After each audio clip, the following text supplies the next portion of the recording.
Hello, how are you all doing? You all right? Welcome again to the therapy hour. That's what I like to call it. So, how are you all doing?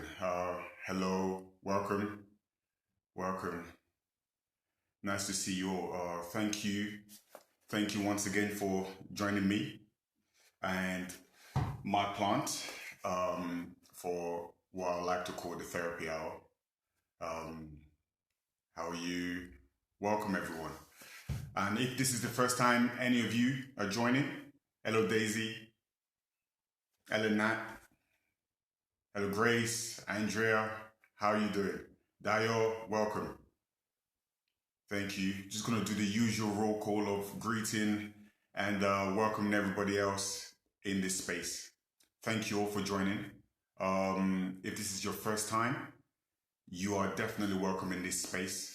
And this is a space that needs, if needs must, I must say it, is a space where like-minded people are open to be able to explore, challenge, ask, engage in different topics that you want to engage with me and also with yourselves. My name is Nathaniel. I am a psychotherapist, and part of my job over the last 12 years has been working with people, presenting with different issues. Now, today's topic and today's live is going to be about a topic in which it's quite an emotive one, it's a necessary one, and one in which for the next hour we'll be able to engage in, explore, and maybe find some form of healing in this space. All right? So I'll tell you my plan for the next two lives. For this live, is going to be looking at domestic abuse and domestic abuse in understanding what it presents as, what it looks like, what domestic abuse sounds, hears, feels. It's different for everyone. But today I want us to focus on the survivors of domestic abuse, be it women, be it men. And also, very controversially, some may say, be it children. But for today, I want us to look at domestic abuse from the position of the survivors. Now, my plan for next week, and I may say this near the end as well, is that I'm going to be looking at domestic abuse from the perpetrator's angle as well. Now, let me give you a little bit of background about myself, especially in regards to this topic. I've been a psychotherapist for over 12 years. And part of that period, I work privately, I work with organizations. One of the organizations I work for is an organization called the Everyman Project. And that organization deals with abusive and violent perpetrators of domestic abuse. And it's a counseling project in which people that identify as being abusive or violent come to seek counseling and psychotherapy in order for them to stop their abusive behaviors.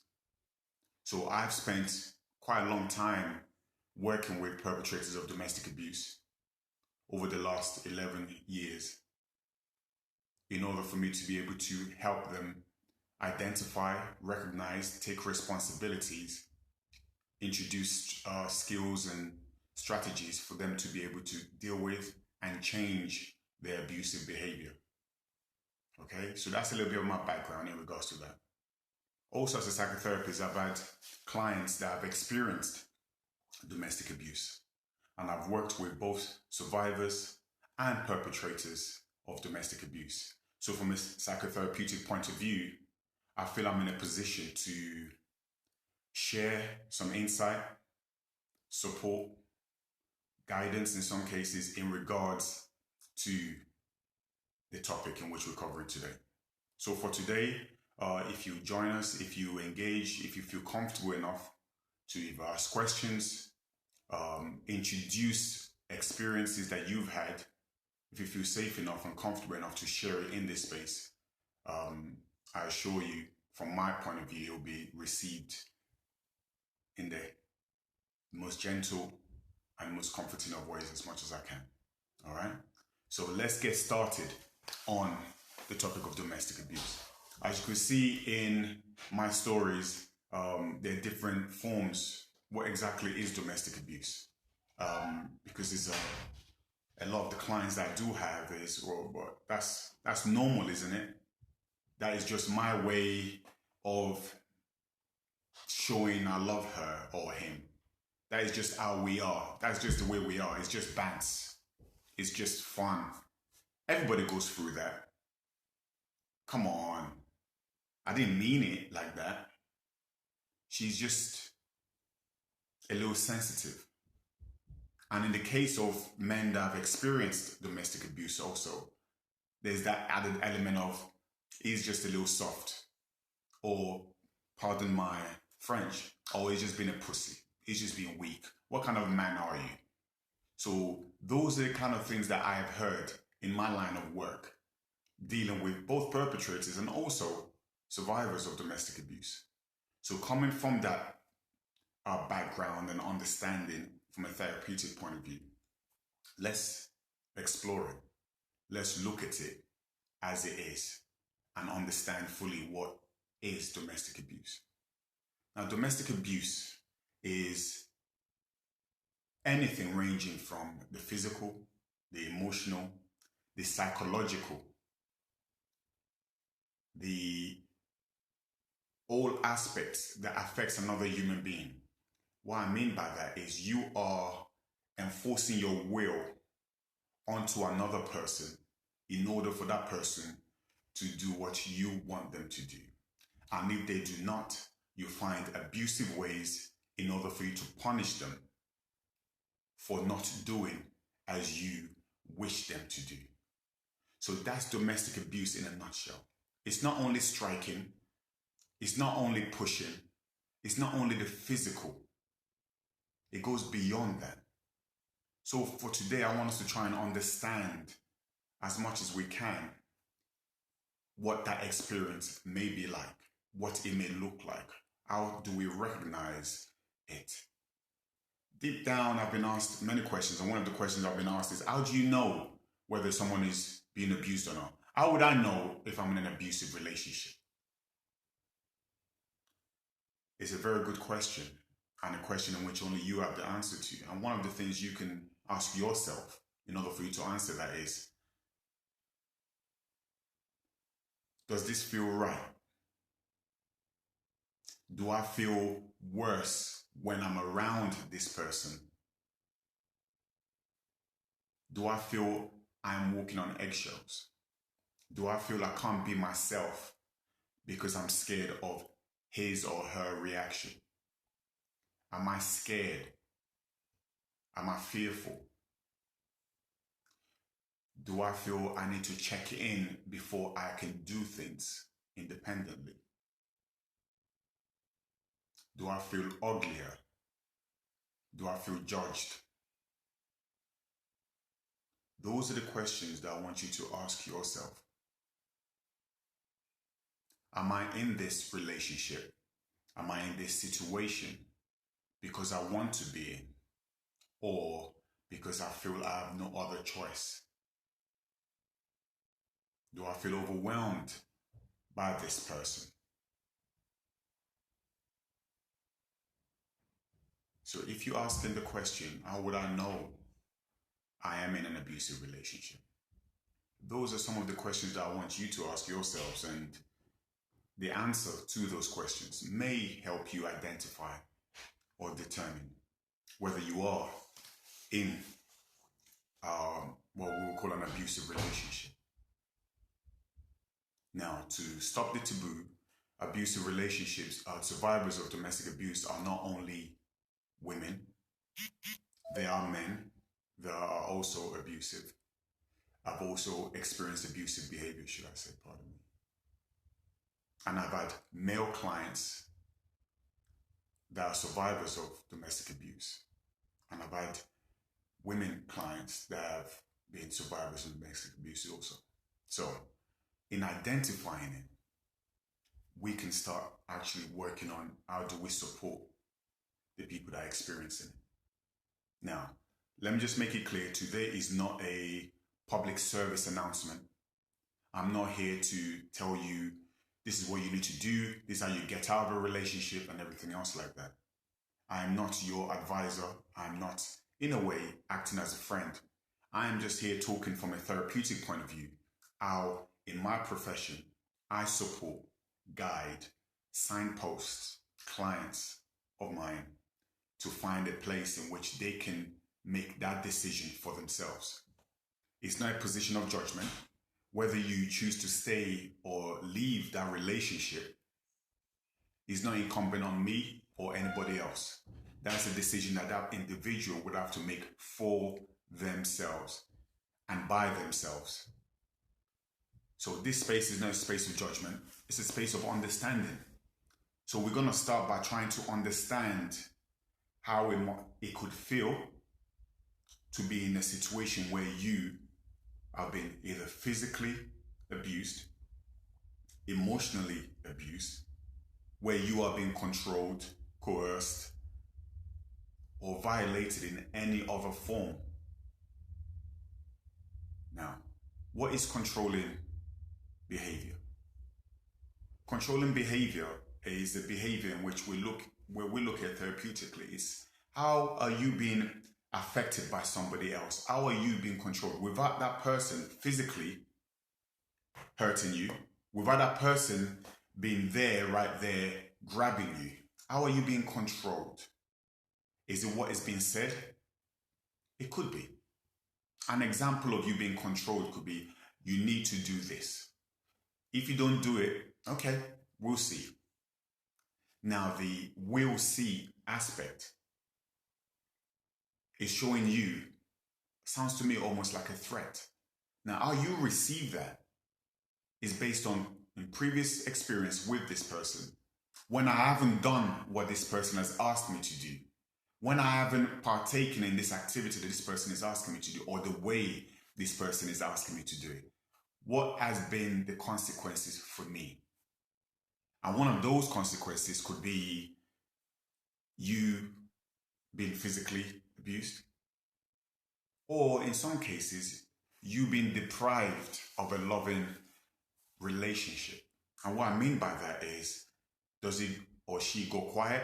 The silent treatment, the ignoring you, putting you down, or saying certain things that makes you feel that I can't take it anymore. I need to do something in order for me to get the love and the affection back. So I will do whatever this person wants me to do, because if I don't, he or she is going to take away the love and affection in which I crave, that I deserve, or I want. So by this person not even laying a finger on you, they have controlled your decision making. They've controlled your action and your behavior. That's controlling behavior. It is finding a way to influence somebody unjustly to affect their independent thought and actions. So it is affecting you to the point in which your natural disposition is now altered, but is directly influenced by either a threat or a perceived threat from another person. So I'm going to do what you want me to do, because if I don't, I know I'm not going to hear the last of it. It's going to be quiet. It's going to be sulking. He's not going to talk to me. He's going to abuse me physically or in any other format. So by virtue of you now being compromised in the way you think and your actions, you are now stating, you know what? I'm going to do what that person wants me to do. That is controlling behavior at its core. To be able to influence and control your behavior. So that's the reason why I've explored that, is that's one of the most commonly asked questions for me in my profession. But Nathaniel, I'm not doing anything. I'm not controlling. If she wants to do that, that's her business, right? Then for me, in my position as a therapist, I ask questions around how somebody could be experiencing your controlling behavior. whereas you're claiming ignorance to that. If she doesn't do what you've asked her to do, what usually happens? So by identifying that, I'm able to shed some light or some clarity to somebody else that's experiencing that, either as a perpetrator even, to look at it and say, well, if she doesn't, then I won't talk to her for a long time. Or if she doesn't, then whatever, there are other people out there, I'll leave her, I'll go somewhere else. Even that threat is controlling behavior. If you do not do this, then there are other people that will do it. Now, you could argue the person is just being honest. That's he or she's position. Now, the person that is being affected by that is now in that mind space of, if I don't do as this person is asking me to do, I'm going to lose this. Now, this is where the controlling aspect comes in. The controlling aspect comes in at this point. Is the perpetrator aware of the power that he or she has in this situation? Is the perpetrator aware that this person is going to be so scared of losing me, or so scared of me going elsewhere, or so scared of being left, that they're going to do what I'm telling them to do? And at this point, ignorance cannot be claimed any further, because your action is conscious of the fact that you are aware of the effect of your threats is going to have on somebody else. And that somebody else is going to take action, not based on what they truly want to do, but solely to please you. So every time you want something, those threats will come up again. And there is sometimes flexibility with the threats. Rather than saying it, there is implied threats. There is the, okay, if that's what you want to do, we'll see. All right, don't worry about it then. Don't worry. Now, those are implied threats also in our fields, because it's pushing certain energies out there and certain unsaid things based on past experiences and past behavior. Knowingly. So that is a way of looking at what is controlling behavior. Is somebody else using their action or their power to exert a reaction or an action specifically to please yourself. Now, the question here from Grace: can both partners behave under umbrella of domestic violence? Yes.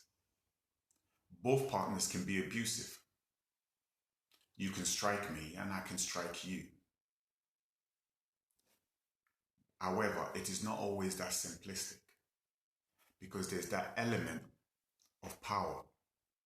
In all of this, the constant pendulum of power exists. Where is the power in this relationship?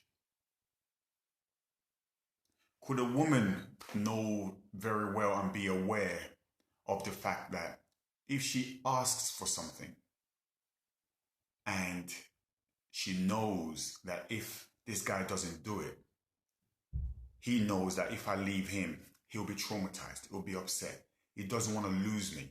So this is my power and I can exert it to get what I want, to be controlling, knowingly. Now, remember what I said a little bit earlier. It's that awareness and that acknowledgement where you are knowingly doing that. That is controlling behavior from both sides. So yes, a man or a woman or both partners in a relationship at any one point could be exhibiting abusive behavior. But ask yourself the power from either side. Who's got that power in that situation to be able to exert it in an abusive way? So that, in essence, hopefully that answers your question, Grace, in regards to the question in which, or the statements of, well, she's abusive too, or he's abusive too. Now, the work we do is about acknowledging your behavior, acknowledging your experiences, and dealing and working on that, and identifying and being able to understand your lived experience. So when a client is sitting across from me, be it a survivor of domestic abuse, or, as I've said a little bit earlier in my introduction, due to the work I've done for over 10 years now with perpetrators of domestic abuse,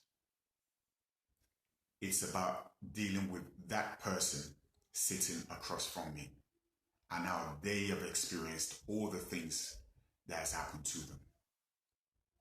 I've got a question here also which I want to address. I'll try and address as many of your questions as possible as I go through this. Remember, it is a communal space, and hopefully you guys feel safe enough to be able to contribute to it. What role does culture and religion play in domestic violence, especially non-violent domestic violence? When does submission trickle over to control? It's a myriad, a very loaded question there, very loaded. Let me see how I can answer this and try and break it down and give you the time to be able to answer your question as honestly as possible. So, culture and religion. Now, culture, religion, gender, background, they form the tenets of who we are. They form our DNA, our social and behavioral DNA, you may state. So where I grew up, the experiences I had, my culture, all of those are factors in creating the way we see the world, the way we see ourselves, the way we identify on our behavior, what is accurate, what is not accurate, what is right, what is wrong. So they do all play a factor into it. So in answer to your question, it plays a role. Now, religion, it depends what religion you're speaking of, but religion on the whole, I'm not sure I'm aware of any religion itself that advocates domestic abuse. But there are elements within different religion that in different periods that may be interpreted any which way someone wants to interpret it. But it does play a role. Everything plays a role because our experience, everything else that we're going through, it all makes up our DNA. Question from Eaton Mayfair. Hello, Bobs. Wouldn't you also call manipulative behavior a form of domestic abuse? Yes. It's all under emotional abuse, controlling, coercive behavior. If I'm going to manipulate you, I am trying to mold you to behave according to what I want for me. I am trying to extract an outcome that is not one in which you have arrived at independently. There's a phrase that is entered popular culture in the last few years called gaslighting. Now, gaslighting, you may have heard of it, is a phrase that talks about making someone else feel as if they are going crazy. Making someone else feel so stupid and dumb that they start doubting themselves. They start questioning themselves. And after a while, after someone has started questioning themselves for a long time, where do they come to get clarity, sanity, direction, guidance? To the perpetrator.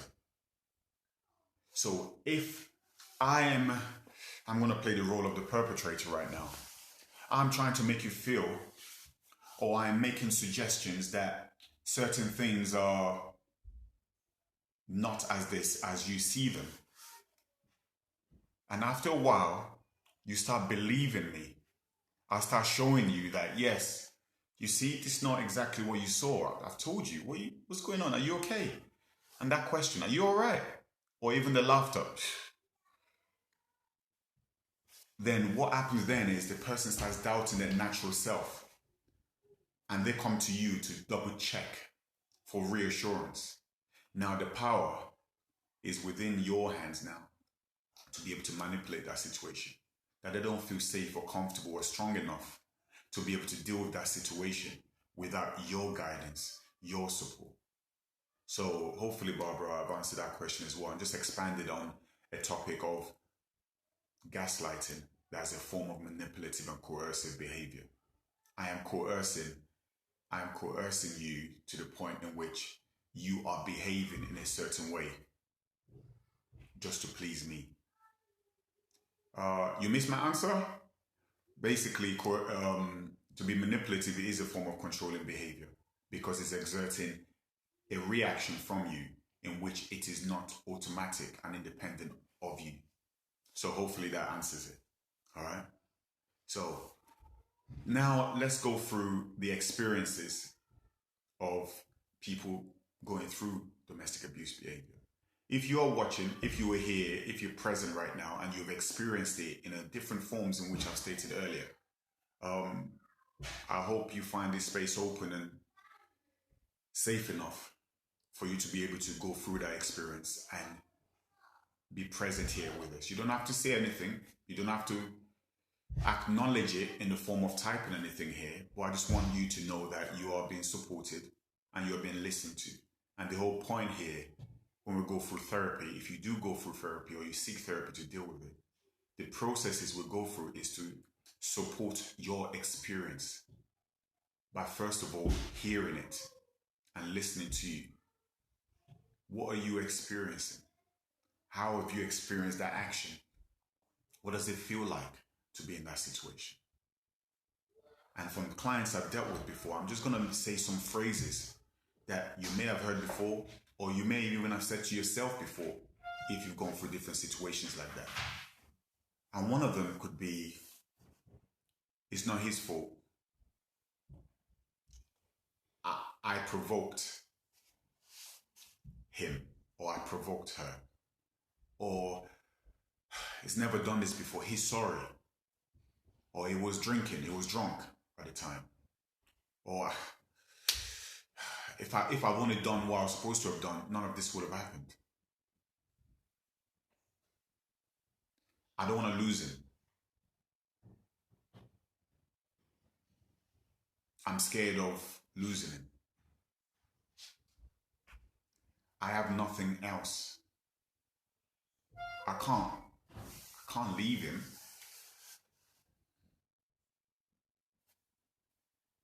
I can't leave. Or I'm scared to leave.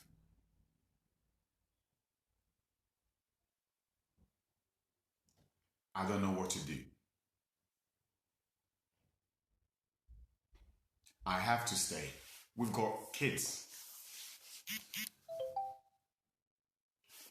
Those are some of the words that's been said to me from people that have sat across from me talking about their experiences of domestic abuse. Their experiences with the person they love strongly and the person they truly believe loves them. Now, this is not a space, like I've said earlier, for judgment. And I've never, in my 12 and change years of therapy, sat across from someone and thought, it's your fault you're staying there, you should just leave. Because I've understood and I'm aware that the complexity of it is not as simple. You know, it's always easier to tell someone how to deal with something when you're not in it, right? It's easier to be the arbiter of judgment and wisdom when you're not going through it yourself. So for my position as a therapist is to try and understand what that person is going through and what are the factors for that person that is contributing to their behavior, to their decision making. Is it fear? Now, fear of what? Fear of being struck, fear of being kicked, being slapped, being killed. Now, if you're in fear for your life, how would you deal with it?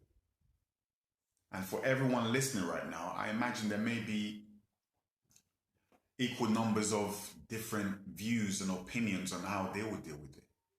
All I will say is, as a non-judgmental space it is about trying to listen to the person and trying to understand where that person is coming from.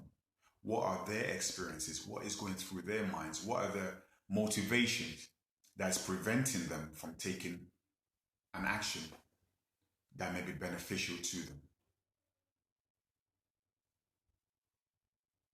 There are also other contributing factors where someone that's experiencing that are not, on the face of it, taking action.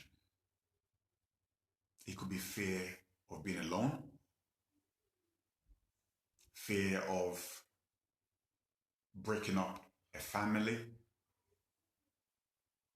and also there's something else that keeps occurring over and over again. It's, I love this person. I can fix this person. I can fix myself so this person doesn't behave that way. Because I love them. I want to make it work. And I don't know how, but I want to make it work. So those are some of the factors that contribute to it.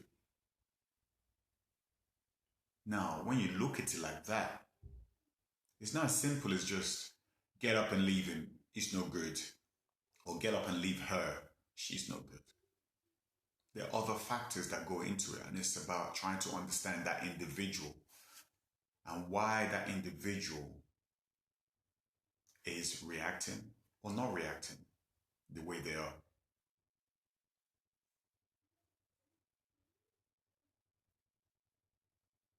I hope some of you going through it or has gone through it find the peace, the strength, the insight, recognition, realization to make a decision. I am not going to tell you to leave anyone. I'm not going to tell you that you are wrong for staying, that you are stupid for staying. None of those words are ever going to pass my lips. What I would say is, I just want to ask you, what is going on for you?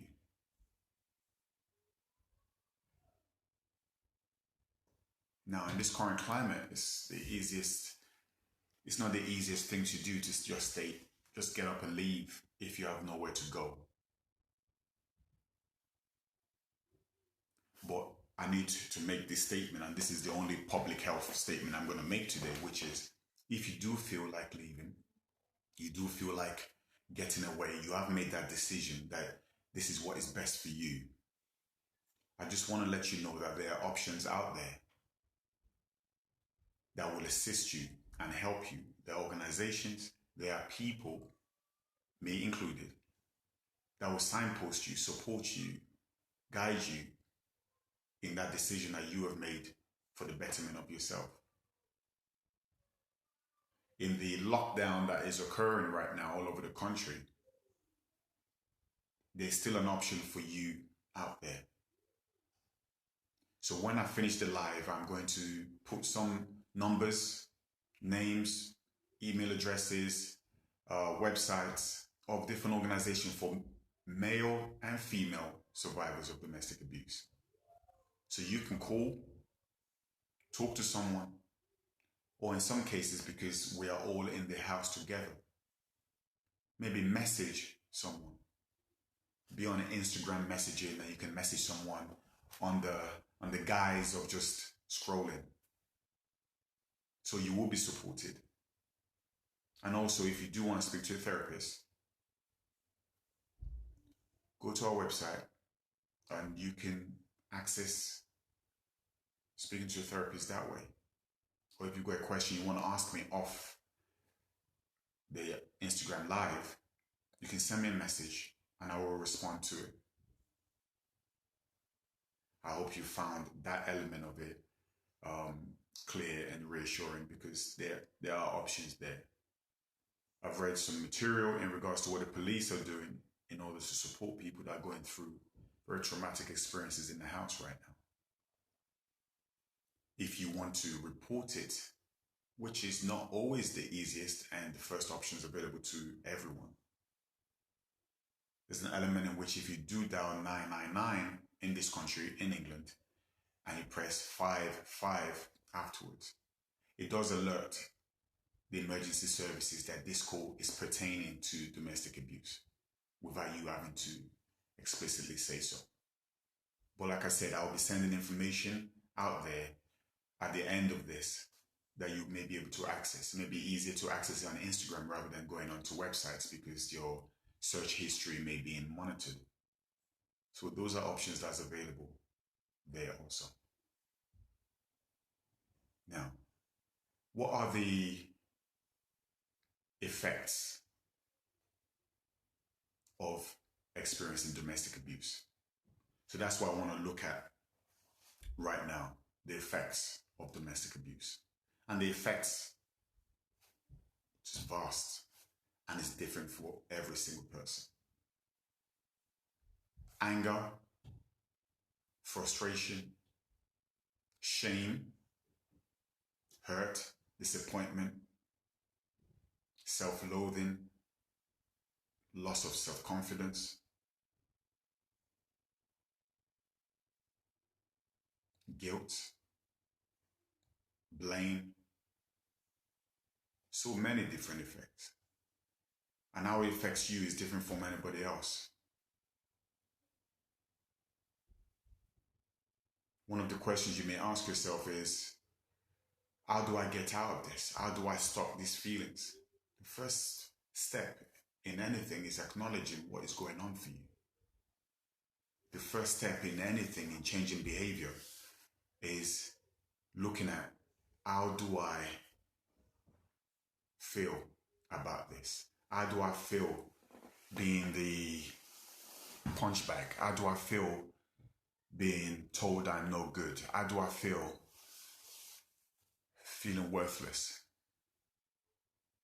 And if you acknowledge those feelings, then we've got the first step in looking at how do we deal with those feelings. I want you to have a space in which you feel heard, that your thoughts and your feelings are valid, are going to be looked at as valid. You are not going crazy. You're not imagining things. It's not your fault. But I provoked him. He told me he didn't like that, but I still did it. I already know how it gets, so why did I do it if I'm not responsible for it? Provocation is not justification for violence and abuse.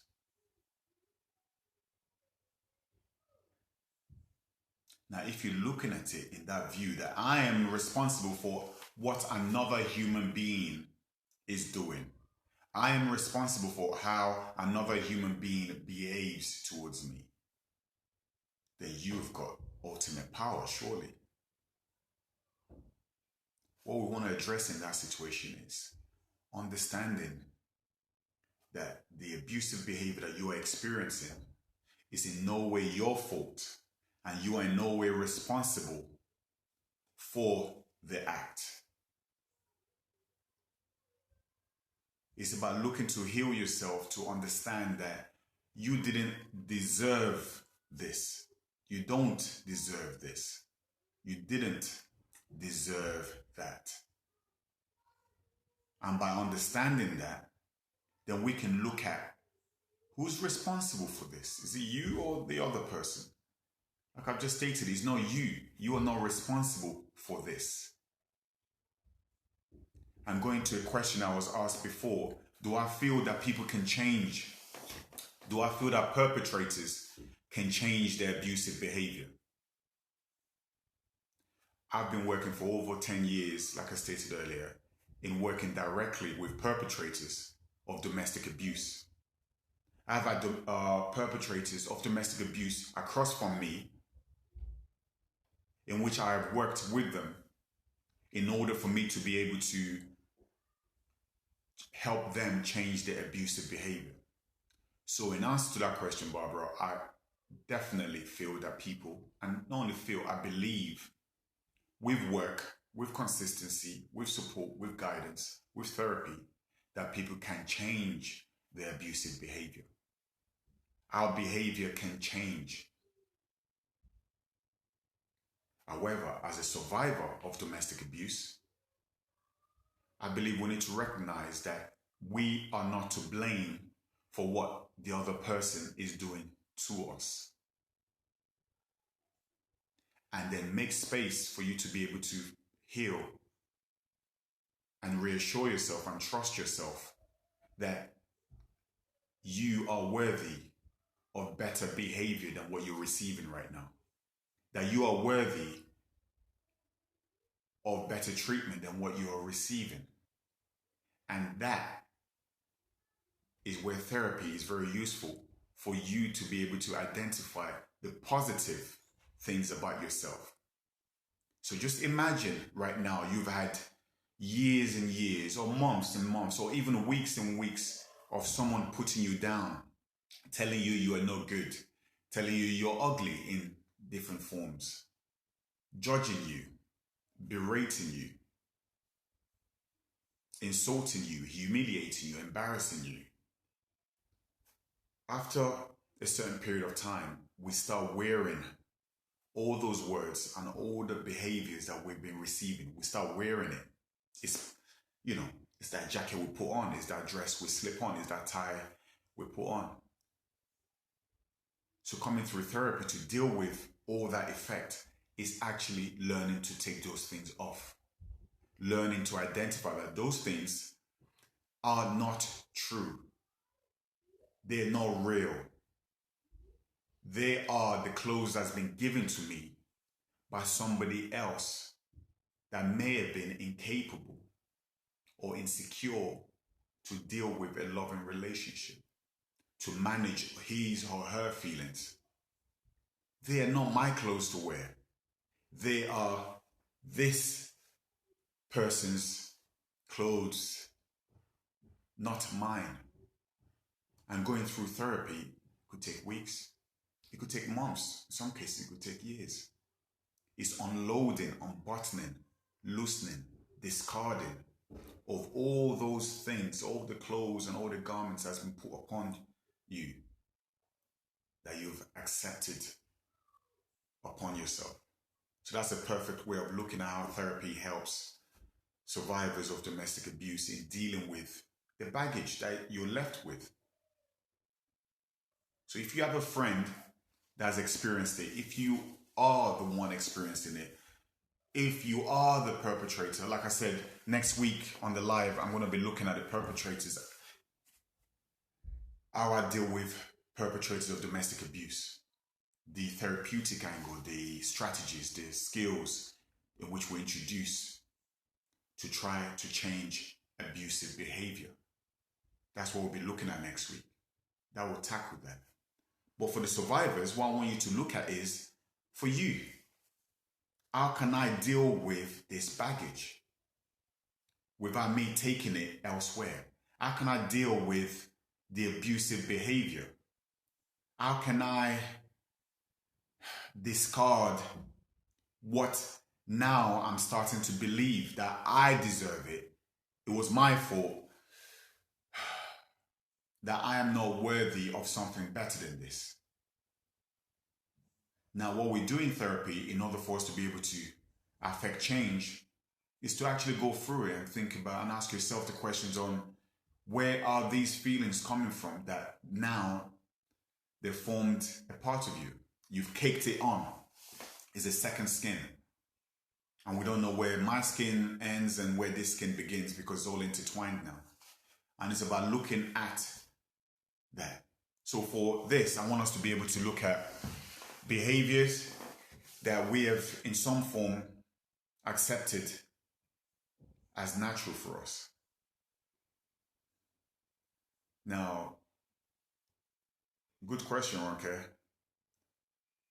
What do you think causes someone to become abusive? I think this would be a good question that I'm going to expand on. It's one of the questions I'm going to expand on next week's live, which is looking at the perpetrator view and how I work with them. But in answer to that question, There are many answers to that, depending on the person. Now, earlier on, I was asked a question of whether culture, religion plays a part in someone's behavior. And I do believe that. I believe, and part of the work we do with perpetrators is go deep into the origins of them. We've all got an origin. We've all got an origin story, right? If you think back right now, like I know we're all watching live. Now, if you think back right now, as far back as you can, and you were to describe what you understood a relationship to be, or how you would define what love was for you in your everyday life, what is the meaning? What did it look like? How do you communicate displeasure? How do you communicate love? How do you communicate affection? If you look back to the templates of your lives, all the way back to childhood, what did you see? What did you hear? And how did you interpret all those things you saw and heard? Unconsciously, we can look back on it and try to be conscious of it, on how we interpreted it. The shouting, the slamming, the banging of the walls and breaking things, did we interpret it as frustration, as a way of communicating one's displeasure? And it was acceptable because the other person then changed their behavior due to your actions. If that's what you saw, if that's what you experienced, and that's how you interpreted the sequence of actions and behavior, it is within somewhere there, if left unchecked, our behavior may replicate that. If left unchecked, if that interpretation was not challenged, queried, looked at, that may form the core of our belief system. A woman should always listen to a man. If she doesn't, then that means she doesn't respect me. And how do I get respect? I'm going to show her not to mess with me.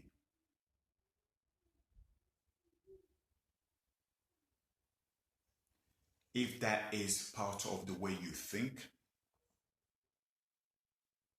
if that's the way you see the world,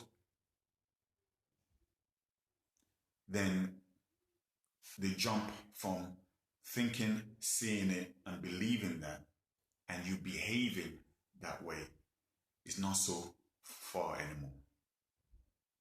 So hopefully, Ron, that answers your question. But next week, I'm going to be going very much in depth into the different ways in which perpetrators of domestic abuse, their thinking process, their experiences, the motivation, in some cases, the influences to some of their behavior.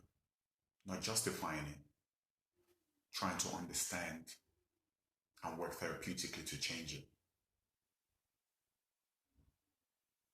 Now, going through domestic abuse and coming to a point where I want to leave, but I don't feel I can. Or I'm going through something and I don't feel like a victim. I can give as good as I can get. I'm not a victim. Now, you don't have to be a victim in that sense, but it's trying to understand how this is impacting you and looking at the behavior and how this behavior is affecting you and how you can look after yourself and seek alternative behavior elsewhere or within. What am I willing to tolerate? What am I willing to accept? And if this, what I'm in, this abusive, damaging behavior, what I'm in is not it, what can I do to change that? Now, before we go in and say, leave this person, like I said earlier, it's not always as straightforward as that. We go through things and we experience things and we think, this person should behave this way because this is the best thing for them. Unfortunately, we are not the decision makers in another person's life. Because if we were, we would be controlling their behavior. We'll be forcing them to do something that they are not willing, they don't feel unable, or they're not ready to do. And then that starts going into the realms of controlling behavior. If you know that I'm going to tell this person to leave, if she doesn't leave, I'm going to tell her, me and you cannot be friends anymore then. Hopefully that'll scare her into doing what I want. Can you see how that now also becomes controlling behavior? So what I would say to anyone that has got friends, family, that are experiencing it, is to support your friend, support your family members in trying to listen and hear them in a non-judgmental way. Try and listen and hear them and understand what is going on for them and what they need from you, which is usually to be heard, to be listened to be seen, and to be supported, no matter what, to be supported. And I hope all of us can be that person to somebody else that may be going through something. And recognize within ourselves also that if I'm unable to be that person for the other person, it's okay too for me to just guide them and support them as much as I can in that situation. I hope this topic is one that you are not finding too disheartening, but I feel it's a topic in which we all need to cover. We've all been in situations where our friends, our family members, our loved ones are going through something and they haven't been able to say anything out of fear of being hurt by the other person, but also fear of being judged by the world, fear of shame, fear of guilt, fear of breaking up a happy home, fear of losing the image of the happy home, fear of being alone, fear of being lost and not knowing what the hell am I going to do without this person, fear of the security, because there's economic abuse also, where I have no job because this person loves me so much he doesn't want me to get a job. He wants to look after me. Oh yes, she wants to look after me. Doesn't he love me? He doesn't want me to get a job. He doesn't want me to go to work. He's going to support me and pay for me. Now, that could be another element of abusive behavior. That could be a way in which somebody else is trying to control your behavior. Because then I've got the power. And if my power over you in this relationship is economic, I've got the money, you haven't got any, you haven't got a job, there's no way for you to survive or support yourself without me. Now that power, I can determine how I use it. It's so subtle because it is dressed up as love, protection, support, providing. But underneath it, there could be building an arsenal in which you are now within it. And if you do want to leave, one of the factors that may be going through your mind is, where am I going to go? I haven't got any money. Who's going to, where, what? How am I going to survive? How are my children going to survive? those are factors that go into it in order for you to now become, without you realizing it, someone within it, someone that is dependent on the other person. The love you once experienced is now become, oh, I'm too scared to leave him. Now, for everyone that's going through some of the things in which I've mentioned, for everyone that is either going through it right now and you don't know what to do, you don't know how to get out of it, how can I stop this? I want to say this. If the behavior is from somebody else, you cannot stop it. This person is behaving the way they're behaving due to factors that will be going through next week. It is their behavior. They are responsible for that behavior, not you. You did not deserve it. You did not ask for it. This is not your fault. And if everything fell apart right now, it is not your fault. If the family unit breaks up, it is not your fault. I want to leave you with one thing.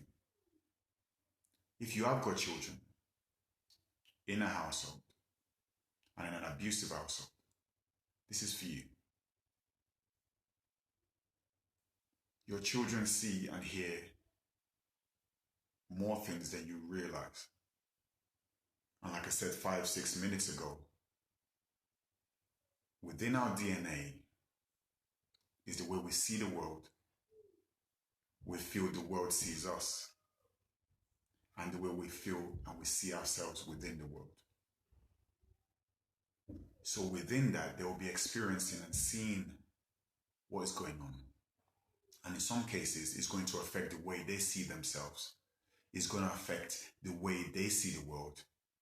And also it's going to impact the way they determine how to behave, how to treat others, how to be treated by others. And if you do feel that you're trying to keep the family together, I just want you to recognize that a loving family doesn't need to be the 2.4 children on a postcard or on a picture frame. You determine how loving that family is and what structure, non-abusive structure, that looks like. I hope you found some peace, some healing space to be able to explore those things.